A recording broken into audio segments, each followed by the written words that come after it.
Hello everyone, welcome back to my channel.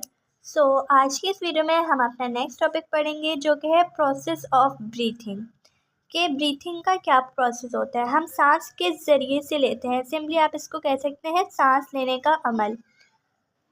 Since the respiratory surfaces are located deep inside the body in the lungs, so in order to perform exchange of gases, the air must first be brought into the lungs from the atmosphere. It is achieved through the process of breathing or ventilation. The process of breathing consists of two phases, with inspiration and expiration. इसमें ये बताया हुआ है कि जिस तरह से हमारे रेस्पिरेटरी सरफेसेस जो होते हैं वो बहुत डीपली हमारी बॉडी के अंदर पाए जाते हैं।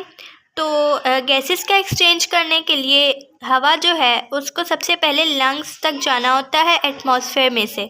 ये किस तरह होता है, लाइक हवा हमारे अंदर किस तरह जाती है, ऑक्सीजन वो ब्रीथिंग के ज़रिए जाती है, ब्रीथिंग या वेंटिलेशन के प्रोसेस के ज़रिए।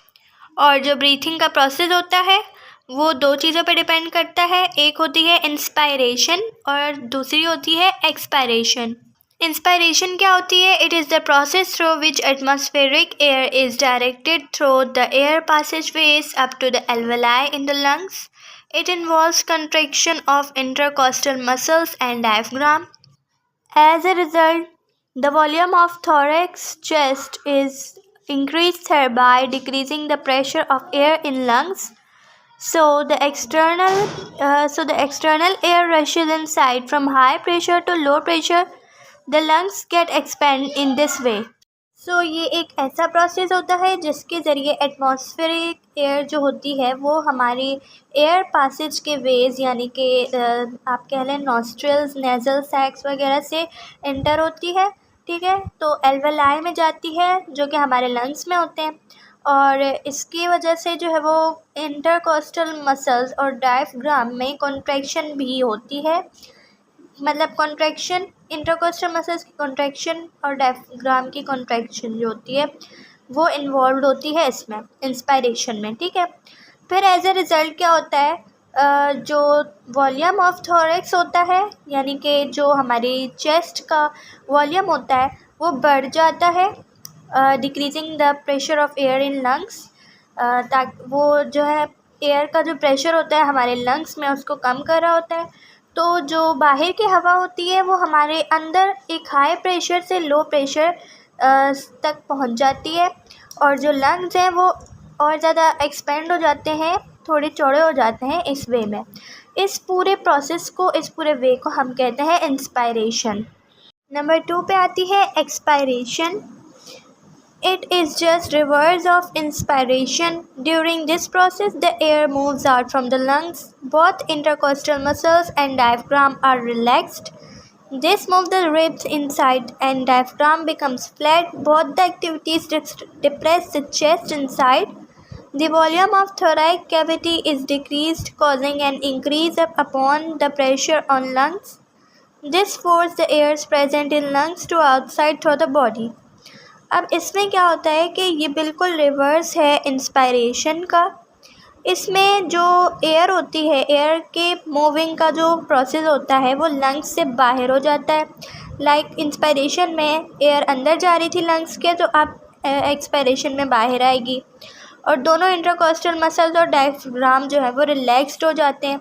हमारी जो रिब्स हैं वो अंदर की तरफ मूव हो जाती हैं और डायफ्राम बिल्कुल एक फ्लैट हो जाता है और दोनों एक्टिविटीज़ जो हैं वो चेस्ट को डिप्रेस करती हैं अंदर से। ठीक है, तो जो थोरैसिक कैविटी का जो वॉल्यूम होता है वो कम हो जाता है, ताकि जो प्रेशर है लंग्स का वो बढ़ जाए और फिर इसके ज़रिए एयर को फोर्स किया जाता है कि वो लंग्स से बाहर थ्रो आउट हो जाए, लाइक बॉडी से बाहर पास आउट हो जाए। तो इस प्रोसेस को हम कहते हैं एक्सपायरेशन। यहाँ पर आपको 2 डायग्राम्स दिख रही होंगी। इसमें है ब्रीथिंग इन, और ब्रीथिंग इन में क्या होता है, चेस्ट जो है वो एक्सपेंड हो जाते हैं और ये हमारी लिप्स, रिब्स, लंग और डायफ्राम जो है वो कॉन्ट्रैक्ट हो जाता है। यहाँ पे डायफ्राम जो है वो रिलैक्स हो जाता है और जो चेस्ट होती है वो कॉन्ट्रैक्ट हो जाती है। तो ये है इंस्पायरेशन एंड एक्सपायरेशन। उसके बाद हमारा एक छोटा सा टॉपिक आ रहा है gaseous exchange in alveoli. The gaseous exchange take place at the level of alveoli. Oxygen brought in by air is taken up by the hemoglobin of RBCs of blood and vice versa. The carbon dioxide brought by the blood in is given out to the air present in the alveoli. Thus, gaseous exchange involves diffusion, which becomes possible at this level because both alveolus and blood capillaries are only one cell layered in thickness. अब इसमें ये बताया कि जो gaseous exchange होता है वो alveoli की लेवल पर टेक प्लेस करता है, और जो ऑक्सीजन होती है एयर में उसको हमारी बॉडी के अंदर ले जाया जाता है। तो जो हमारे आरबीसीज के ब्लड के जो हेमोग्लोबिन होते हैं उसके अंदर एयर दाखिल हो जाती है, और उसका वाइस वर्सा यानी कि उसके अपोजिट में क्या होता है कि उसके अपोजिट में कार्बन डाइऑक्साइड को जो है वो ब्रॉड किया जाता है ब्लड के ज़रिए, और वाइस वर्सा यानी कि अपोजिट में क्या होता है कि जो कार्बन डाइऑक्साइड होती है उसको बाहर निकाल लिया जाता है जो कि एल्वेलाई में प्रेजेंट होता है। तो वाइस वर्सा में जो कार्बन डाइऑक्साइड होगी जो कि ब्लड ब्रॉड करता है हमारी बॉडी के अंदर, तो उसको पास आउट कर दिया जाता है जो एल्वेलाई में प्रेजेंट होती है। तो गैसियस के इस एक्सचेंज में बहुत सी डिफरेंट कंडीशन होती हैं। लाइक ये गैसियस एक्सचेंज जो है वो डिफ्यूजन को भी इन्वॉल्व करता है, जो कि सिर्फ इसी हालत में पॉसिबल हो सकता है क्योंकि दोनों एल्वेलस और ब्लड कैपिलरीज एक ही सिंगल लेयर से बने हुए हैं सेल्स की, जो कि एक बहुत बारीकी से बने हुए होते हैं। तो नीचे यहाँ पे एक चार्ट है जिसमें कंपोनेंट्स इंस्पायर्ड एयर और एक्सपायर्ड एयर बताई गई है कि अगर ऑक्सीजन है तो 21% हम इनहेल करते हैं और 16% हम निकालते हैं। ये अंडरस्टूड होती है, ठीक है। Carbon dioxide, nitrogen, water vapour और टेम्परेचर, इन सब की अंडरस्टूड इंस्पायर्ड एयर की वैल्यूज़ हैं और एक्सपायर्ड एयर की हैं, ठीक है।